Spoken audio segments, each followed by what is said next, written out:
Yo, what's up? Steven here.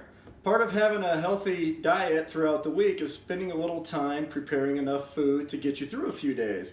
This way you can portion out your meals ahead of time, you can spend time thinking about what you want to eat, and you won't have to grab something on the fly throughout your day and grab something unhealthy. You can make the right choices throughout the week. So what I'm going to cover today is how to make an absolutely delicious steak. The steak I chose is a flank steak. It's my personal favorite cut of meat. It's not as fatty as a ribeye. It's not as lean as a sirloin. If you can't find a flank steak, a flat iron or a skirt steak will substitute just fine. So the only two ingredients I like to add is going to be your Morton sea salt or your peppercorn. So the sea salt, you just sprinkle liberally all across the steak. And with the peppercorn grinder, you just grind up some pepper and put that right on there as well. After you do one side, you're going to flip it over to the other side and you're going to repeat the process. If you want it to be a little spicier, you can use red pepper flakes. At my age, I try to avoid overly spicy food, so I stay away from the red pepper flakes. This is one of my favorite meals. This particular steak is 21 ounces, so I'm going to be able to cut it into 3 separate portions, 7 ounces each. And the next thing I'm going to do is I'm going to let this guy sit at room temperature for an hour until it absorbs all the salt and all the pepper.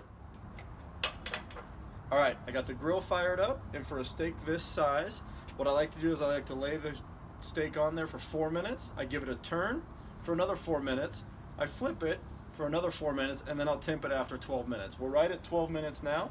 I got my thermometer. So the temperature I look for is I like my steaks medium rare, but 125 is rare, 135 is medium rare, 145 is medium, 155 is medium well, and anything above 165 is well done.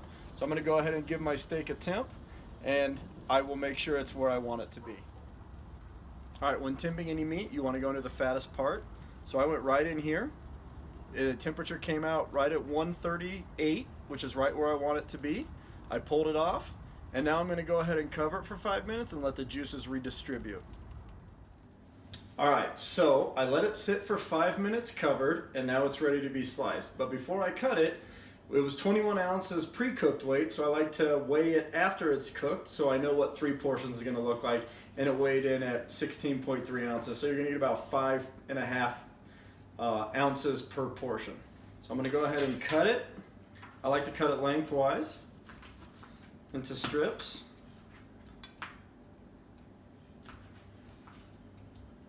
And look how perfect that steak turned out. All right, that's my video on the perfect steak. I wish you happy grilling, and I hope you enjoyed this. Thanks.